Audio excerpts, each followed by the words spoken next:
अस्सलाम वालेकुम my YouTube family. Welcome back to our new vlog. उम्मीद करती हूँ आप सब ठीक होंगे, अच्छे से होंगे और अपने चाहने वालों के साथ होंगे।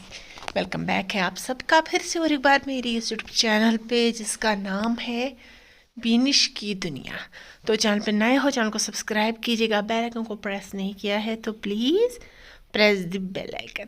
तो यहाँ पे ये उसी दिन का व्लॉग है जब मैंने हेयर टोनर बनाया था और हमने साग पकाया था और रिश्ते पकाए थे। तो यहाँ पे चूल्हा अभी जल ही रहा था तो मैंने सोचा था मैं निशस्त का हलवा भी बनाऊँ और उसका भी व्लॉग बनाऊँ, अच्छे से आप लोगों को दिखाऊँ। ये बहुत अच्छा हलवा बनता है, थोड़ा लेंथी प्रोसेस है इस हलवे का, मगर बहुत बेनिफिट्स है इस निशस्त के हलवे में। जिनको भी जॉइंट पे पेन होती है, बैक पेन होती है ना, कुछ भी होती है तो इससे फ़र्क होती है। तो क्या हो गया मेरे साथ, तो यहाँ पे मैंने घी वी सब डाल दिया, इसमें अभी ड्राई फ्रूट डाल रही थी। तो रोज़ इनको ना फ्राई करना था घी में अच्छे से। तो फिर मेरे साथ क्या हो गया वो मैं आगे आप लोगों के साथ शेयर करूँगी। चैनल पे नए हो चैनल को सब्सक्राइब करके ज़रूर जाएगा और प्यारे प्यारे कमेंट्स भी कीजिएगा जैसे कि आप लोग करते हो और बहुत अच्छा ना प्यार दिखा रहे हो हमें।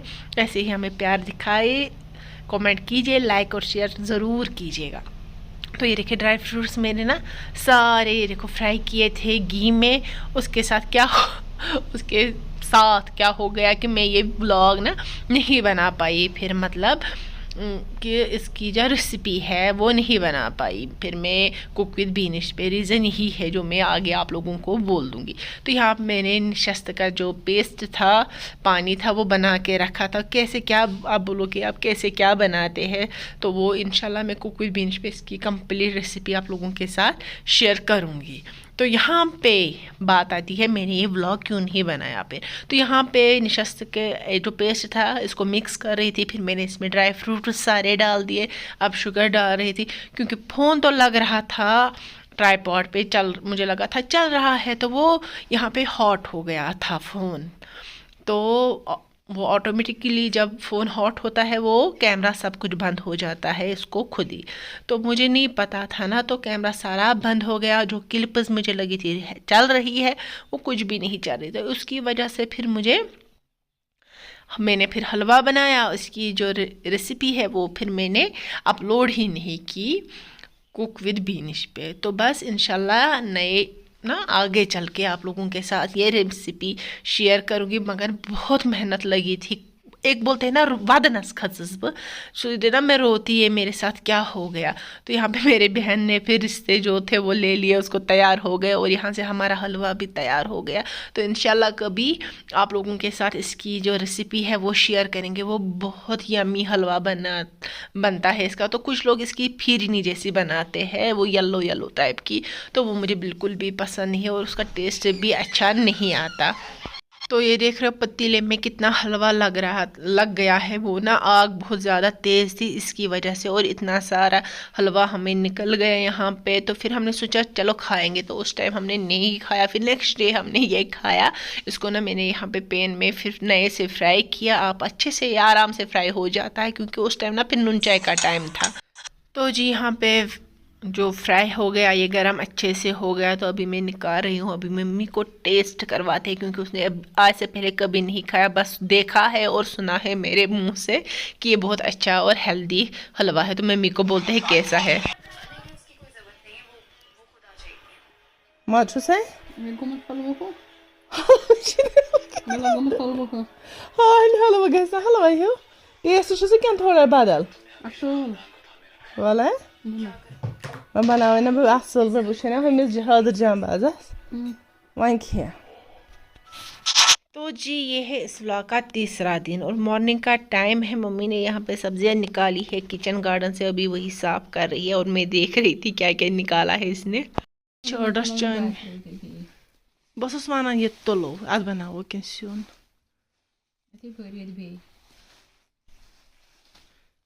मगर यह गोमुत तुत जबरदस्त गोगज हा आज मे युथ आसान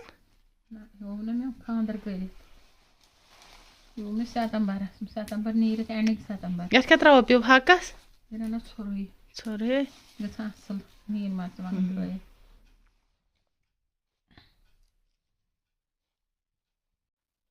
तो जी मैं भी यहाँ पे फ़ोन रखती हूँ साइड पे और करती हूँ मम्मी की थोड़ी सी हेल्प, जितना मुझसे हो सकता है तो मैं करती हूँ, मगर उतना नहीं जितना मम्मी डिज़र्व करती है, उतनी हेल्प मैं नहीं करती हूँ इसकी, बट थोड़ी थोड़ी कर ही लेती हूँ क्योंकि आलस आ जाता है मायके में आके, और कुछ नहीं। ये क्या क्या है? आख तो गाजर हाँ गाजरी था तो मैं ट्राईपॉड मैं तेल त्रोन तमें अखंड तुम कहीं कोर वसान चारस तमें अखंड दि अखंड नासिर सब ग हाक खुश तमिस थोमुत हाक आंचार अत हाक रला वन लीजिए पता क्यों मुझे काम है, मुझे आंचार को फ्राई करना है। नहीं हाँ शाम को आग जलाएंगे, अभी नहीं।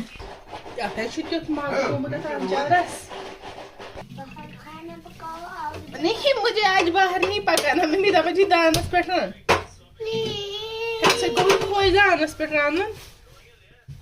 आपको अच्छा लगता है चूल्हे पे पकाना? तो अल्लाह मियाँ को बोलो जल्दी से कुछ करो, हम बनाएंगे घर पे मिट्टी का चूल्हा, फिर हम भी बनाएंगे। जाओ जाओ, मैं नहीं आ सकती, मुझे अभी गैस पे ही पकाना है।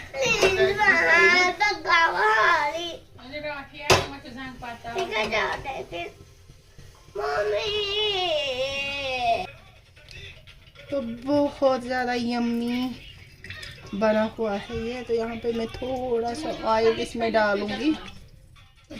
वेल बैकग्राउंड जो साउंड है वो बहुत ज़्यादा नॉइज़ है क्योंकि जुल्कर ने भी कार्टून देख रहा है, मम्मी भी पाकिस्तानी सीरियल देख रही है, तो मैं कॉपीराइट से बचने के लिए यहाँ पे वॉइस ओवर ही करूँगी, वरना मैंने इस पे ना सब कुछ बोल दिया था। बट मुझे वापस से वॉइस ओवर करना पड़ा क्योंकि पीछे से इतना ज़्यादा ये ना टीवी और पाकिस्तानी सीरियल का शोर था, तो इसलिए मैंने सोचा बेटर इज़ वॉइस ओवर। तो यहाँ पे मम्मी ने ना ये अचार भरा था, एक में वो सब्ज़ी गाजर और साग का, और यहाँ पे है वेजिटेबल का, मतलब मूली गाजर फूलगोभी ये वाला अचार।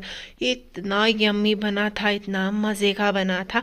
और हाँ, अगर आप में से कोई आचार ऑर्डर करना चाहते हो तो आचार भी हम सेल करते हैं। तो अच्छे से ½ kg का बॉक्स है, मगर ये भी मैं बोलूँ ½ kg नहीं, 1 kg से ज़्यादा। जो त्राल के लोग हैं वो 1 kg वाला बॉक्स ऑर्डर कर सकते हैं, और जो त्राल से बाहर के हैं उनको 2 kg ऑर्डर करना पड़ेगा, क्योंकि रीज़न यही है क्योंकि डिलीवरी चार्जेस फिर लगते हैं ज़्यादा। तो ½ kg तो हम डिलीवर करने नहीं जाएंगे ना, तो इसीलिए तो ½ kg है की प्राइस तो मैं यहीं पे बोलूँगी, आप बोलोगे आप प्राइस कितनी है। तो ½ kg की जो प्राइस है वो है 150 रुपीज़, 160 है, बट जो 2 kg ऑर्डर करेगा तो उसको 150 ही ½ kg पड़ेगा। तो बहुत यमी है, और इंशाल्लाह मैं खुद भी सोच रही हूँ मैं अपना ये बिज़नेस करूँ। तो मैं आचार नहीं सेल करती, मेरी सिस्टर करती है, वो होम बिज़नेस करती है, आचार जो भी बनना होता है उसको तो वो करती है, वो आउट ऑफ कश्मीर बेचती है ये गाम आचार, कशुर आचार जो बहुत यम्मी बनता है। हमारे यहाँ जो दसगे सबके पास ही होता है, मैं रोज़ वहाँ से आचार लाती हूँ। आप लोगों ने मेरे व्लॉग्स में देखा ही होगा कि मैं वहाँ से आचार लाती हूँ। मम्मी की कसम ना, आप बोलोगे ये कसम दिखाने पे आ गई, तो बिल्कुल भी उसमें अदरक निकलती है, उसमें नींबू के छिलके निकलते, पता नहीं, बट हम कश्मीरी है ना, हमें अचार खाने की आदत है। तो ऊपर से रमज़ान का महीना आ रहा है, तो रमज़ान के महीने में तो अचार बहुत ज़्यादा इंसान खाता है। मुझे बोलना किस किस को पसंद है रमज़ान के महीने में अचार खाने की, ये ना पप्पा के साथ, तो मुझे बहुत ज़्यादा पसंद है। और जो भी कोई हमारा ये घर वाला अचार से बाय करना चाहता है तो उसको क्या क्या करना पड़ेगा, इंशाल्लाह नेक्स्ट व्लॉग में उसका कंप्लीट वीडियो दिखाऊंगे, और वो बॉक्सेस भी दिखाऊंगे, किस तरह के बॉक्सेस आपके घर तक पहुंच जाएंगे, कैसे डिलीवर होंगे, क्या चार्जेस होंगे, वो सब कुछ मैं आप लोगों के उसी नेक्स्ट व्लॉग में अपलोड कर दूंगी। बस चैनल को सब्सक्राइब करके रखिएगा। तो आचार तो मैंने फ्राई कर दिया। तो यहाँ से मम्मी ने खेत से मूलियाँ लाई थी, बोला इनको साफ करके रख लो, क्योंकि उसको ना मूली की चटनी खाने का मन कर रहा था, मगर वो वाली नहीं जो हम उखली में कूटते हैं, उसका नहीं। उसको मन हो गया था उखली में कूट के फिर फ्राई करके ना जो चटनी बनती है मूली की, वो बहुत यम्मी बनती है और टेस्टी बनती है। इंशाल्लाह उसका मैं नेक्स्ट व्लॉग में अपलोड करूँगी, वो भी कैसे मैं क्या बनाती हूँ, या फिर मैं कुक विद बिनिश पे वो अपलोड करूँगी। तो यहाँ पे मैं सारी मूलियाँ भी साफ़ कर देती हूँ। उसके बाद जो भी होगा करने को आप लोगों के साथ शेयर करूँगी। मुझे लगता है ये व्लॉग भी काफ़ी ज़्यादा लंबा हो गया है, तो पहले मैं इनका ना जो फूल है ऊपर से वो उठाऊँगी, बस जिनके लिए मुझे चटनी बनानी है। तो 3 की बनानी है, इसका इसलिए ना मैंने इन तीनों की जो है ना ऊपर का जो फूल होता है, वो घास होती है, वो मैंने निकाल ली। बस इनका जो मुझे रखनी है फ्रिज में, उनको मैं ऊपर से नहीं निकालूंगी, क्योंकि उससे ना जो जब वो काटते हैं फिर फ्रिज में रखते हैं, फिर जो मूलियाँ है वो सूख सी सिमट सी जाती है, तो वो नहीं काटना होता है। जब हमें यूज़ करनी होगी ना तब हमें इसको निकालना है। तो अभी मैंने 3 की निकाली, उनकी मुझे चटनी बनानी है। तो ये देखो जुल्करनैन भी खेल रहा है नीचे से, और बाकी जो चीज़ें हैं किचन मैसी होता है तो वो मैं ठीक कर लूँगी। और हाँ, तो यहाँ पे लंच का टाइम भी हो गया। मम्मी ने साग पकाया था, उसने बोला आज मैं खुद ही पकाऊंगी ये वाला साग, उसको ना ये पसंद है ये वाला साग पकाना। तो आचार भी फ्राई हो गया, बहुत मज़े का आचार है। और जब भी हम घर पे बहनें आती है ना, हम थोड़ा थोड़ा काम कर लेती है ताकि मम्मी पे ज़्यादा लोड ना आए। और हमेशा हर एक लड़की को ऐसा ही करना चाहिए, जब भी वो मायके आए वो जितना उससे हो सके वो उतना काम करे, क्योंकि लोग कुन बिहत छुन्नेरा किहन। तो लंच करके यहाँ पे मम्मी जो काम करती है, मम्मी हमारी जो है ना वो जैसे आप मुझे ऑलराउंडर बोलते हो ना, वैसे ही हमारी मम्मी भी ऑलराउंडर है। तो यहाँ पे बच्चों ने मेरे यहाँ पे ना शोर इतना उठाया है, मैं बात ही नहीं कर पा रही हूँ, क्योंकि इसके कुछ जो है कस्टमर्स है वो कस्टमाइज जो है आरी वर्क करती है मम्मी, विंटर में ज़्यादा फैरन वैरन को करनी होती है, तो वो देखने आए थे इसने कंप्लीट किया या नहीं। और ये दूसरी एक लड़ी आई थी, इसको फैरन को काम करना था, वो उसने मम्मी को ये देखा वहाँ पे ना कर रही थी इस पे काम, तो उसने बोला मुझे भी ऐसा ही बिल्कुल करके दे दो। तो अगर किसी को भी करनी होगी तो वो कमेंट करे, तो मैं बोलूँगी प्राइस क्या होती है वो मम्मी खुद ही बोलती है, मुझे इनका प्राइस का कुछ नहीं पता। और उसने ये वाला डिज़ाइन भी देखा, ये भी उसको काफ़ी ज़्यादा पसंद आया, तो बोल रही थी मैं दूसरा फैरन लाऊंगी तो उसके लिए ये भी करूँगी। तो कुछ डिज़ाइनर्स यहाँ पे थे, तो जो मैंने आप लोगों के साथ शेयर किए, मतलब कि जिसको करना होता है वो करता है काम और फिर ले जाता है अपने घर, मतलब यहाँ पे नहीं रहता है। तो और भी 1-2 डिज़ाइन थे, पता नहीं कहाँ पे है वो, तो वो मैं निकाल के फिर आप लोगों के साथ ना शेयर करूँगी। जैसा कि ये थोड़ा सा डिज़ाइन है, तो मम्मी को बोल रही थी मैं ये कि मैं बच्चों सुन डिज़ाइन छुत कोर्मत, तो मम्मी को हंसी आई, बोला तो ये नहीं छुना बच्चों सुन, ये मैं टीचर मास्टर भाई ते मैं करान आज युत युत। तो मुझे हंसी आई कसम से जब मैंने मम्मी को ऐसा बोला। तो ये रहा ये, तो बस आप बोले मम्मी का वर्क आप लोगों को कैसा लगा। तो आज के व्लॉग को इतना ही रखते हैं, मिलते हैं एक नए व्लॉग में, कुछ अलग सा इंटरेस्ट सा करेंगे। तब तक अपना ख्याल रखिएगा, चैनल को ज़रूर सब्सक्राइब कीजिएगा, बेल आइकन को प्रेस करना ना भूलिएगा। फिर मिलेंगे एक नए व्लॉग में, तब तक के लिए अल्लाह हाफिज़।